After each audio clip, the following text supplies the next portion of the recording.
Assalamualaikum dan salam sejahtera diucapkan kepada Puan Aisyah selaku pensyarah pengurusan berorganisasi. Saya Nur Syazwani binti Jasni, Kad Pelajar bernombor BB 20110615. Pada pagi ini saya akan menerangkan mengenai 4 faktor luaran yang mempengaruhi prestasi organisasi serta cara mengatasinya. Okey, sebelum itu saya akan memberitahu anda semua apakah itu organisasi. Organisasi secara ringkasnya merujuk kepada satu unit sosial yang terdiri dari manusia yang saling bekerjasama dan bergantung antara satu sama lain bagi mencapai matlamat individu, kumpulan serta organisasi. Seterusnya, apakah pula yang dimaksudkan dengan faktor luaran? Faktor luaran secara ringkasnya merujuk kepada faktor-faktor yang boleh memberi ancaman atau peluang kepada organisasi sesebuah syarikat. Sekarang sudah tiba masanya untuk kita mengetahui apakah 4 faktor pengeluaran yang mempengaruhi prestasi organisasi. 4 faktor luaran tersebut terdiri daripada faktor sosio budaya, faktor teknologi, faktor ekonomi dan juga faktor persaingan. Faktor luaran pertama yang mempengaruhi prestasi organisasi ialah faktor sosio budaya. Dalam dunia perniagaan, penilaian terhadap persekitaran sosial dan budaya tak dapat diringankan. Hal ini kerana masyarakat yang menggunakan barang niaga dan perkhidmatan yang dikeluarkan oleh organisasi mempunyai tahap sensitiviti tersendiri. Setiap masyarakat seperti masyarakat majmuk di Malaysia mempunyai nilai-nilai etika yang tersendiri mengikut bangsa dan agama. Organisasi perniagaan perlu menghormati perbezaan nilai-nilai etika di kalangan masyarakat. Misalnya, makanan yang dikeluarkan khas untuk masyarakat beragama Islam di Malaysia diwajibkan mempamerkan logo halal daripada Jabatan Kemajuan Islam Malaysia, JAKIM. Kesedaran tentang perbezaan keinginan untuk mempelajari, mengetahui dan memahami perbezaan dan persamaan nilai-nilai etika yang diamalkan oleh sesebuah masyarakat dapat membantu organisasi perniagaan untuk maju dan memperkembangkan perniagaannya sepanjang hayat. Faktor luaran kedua yang mempengaruhi prestasi organisasi ialah faktor teknologi. Perkembangan teknologi, terutamanya teknologi maklumat yang pesat, akan memberi kesan secara langsung kepada organisasi. Perkembangan teknologi banyak membantu perkembangan organisasi. Misalnya, operasi organisasi perniagaan seperti proses pengeluaran dengan penggunaan mesin berteknologi tinggi dan canggih dapat mengurangkan kesilapan manusia dan menurunkan kos pengeluaran. Kerja-kerja pengurusan pejabat seperti merekod, menyediakan penyata kewangan dan sebagainya dapat dikendali dan dipermudahkan dengan penggunaan sistem komputer. Aktiviti perniagaan iaitu pembelian dan penjualan barangan dan perkhidmatan melalui perdagangan elektronik atau e-commerce dapat mengurangkan belanja dan masa. Walaupun perkembangan teknologi membawa kesan yang positif kepada organisasi, namun tak dapat dinafikan juga bahawa ia mendatangkan kesan-kesan yang negatif atau sampingan kepada organisasi. Sebagai contoh, peningkatan pencemaran udara dan air akibat pembuangan sisa-sisa toksik, kurang interaksi antara satu sama lain, tenaga buruh digantikan dengan mesin dan banyak lagi. Oleh itu, amalan pendekatan yang seimbang perlu diutamakan.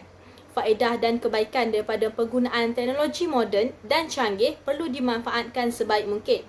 Pada masa yang sama, kesan-kesan sampingan akibat penggunaan teknologi moden dan canggih itu perlu diminimumkan. Faktor luaran seterusnya yang mempengaruhi prestasi organisasi ialah faktor ekonomi. Dalam perancangan organisasi perniagaan baik jangka masa pendek maupun jangka masa panjang, peniaga-peniaga harus prihatin dan peka kepada perubahan ekonomi. Keadaan ekonomi baik ekonomi tempatan maupun ekonomi global banyak berinteraksi dengan organisasi. Ia akan mempengaruhi operasi, prestasi dan dasar sesebuah organisasi.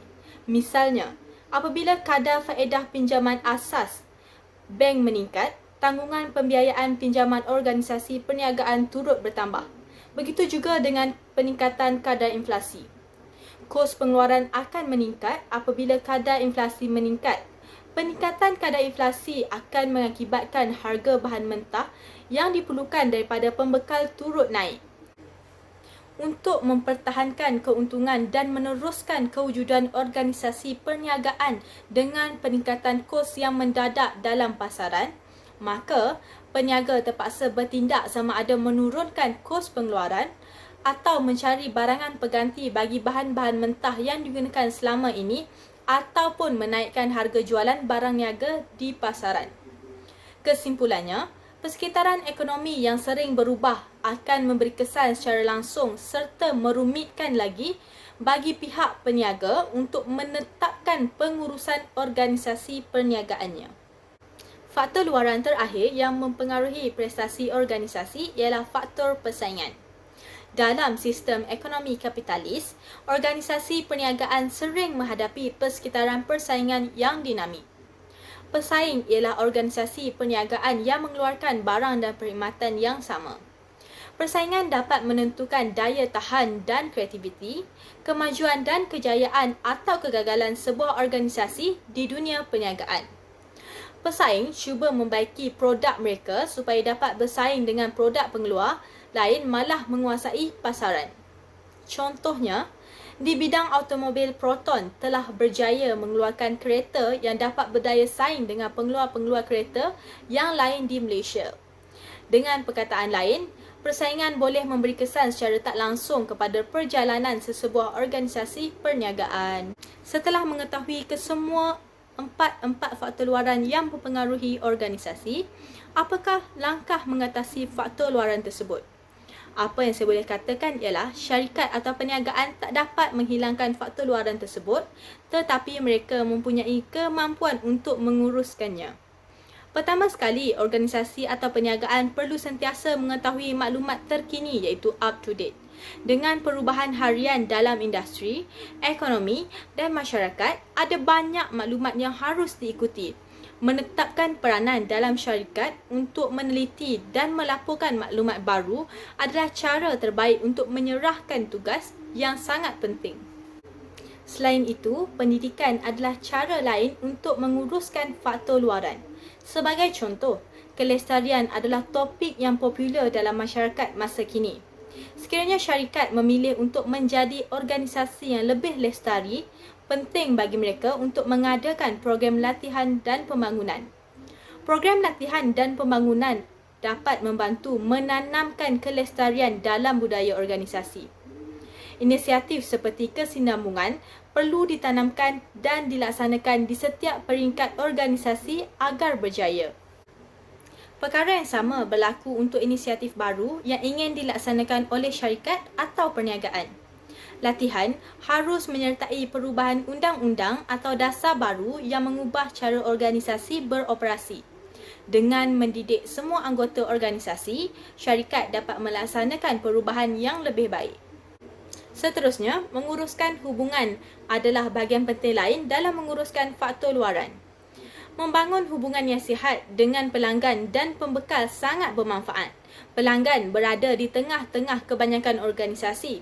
Tanpa pelanggan, kebanyakan syarikat tidak akan wujud. Membuat hubungan pelanggan yang baik membolehkan organisasi memenuhi keperluan pelanggan dengan lebih baik. Pelanggan adalah faktor luaran yang sangat mempengaruhi operasi organisasi. Seterusnya, mempunyai hubungan yang kuat dengan pembekal juga merupakan kaedah penting untuk menguruskan faktor luaran. Mempunyai hubungan baik dengan pembekal memberi kita peluang untuk mengurangkan masalah yang berkemungkinan datang di kemudian hari. Kesimpulannya, apa yang saya dapat simpulkan ialah tidak kesemua faktor luaran tersebut memberikan atau meninggalkan dampak yang negatif. Ada juga yang memberikan atau meninggalkan dampak yang positif. Setiap kali ada faktor luaran yang memerlukan perubahan, organisasi perlu menyesuaikan organisasi dalaman agar dapat menampungnya. Sekian, itu sahaja daripada saya. Terima kasih.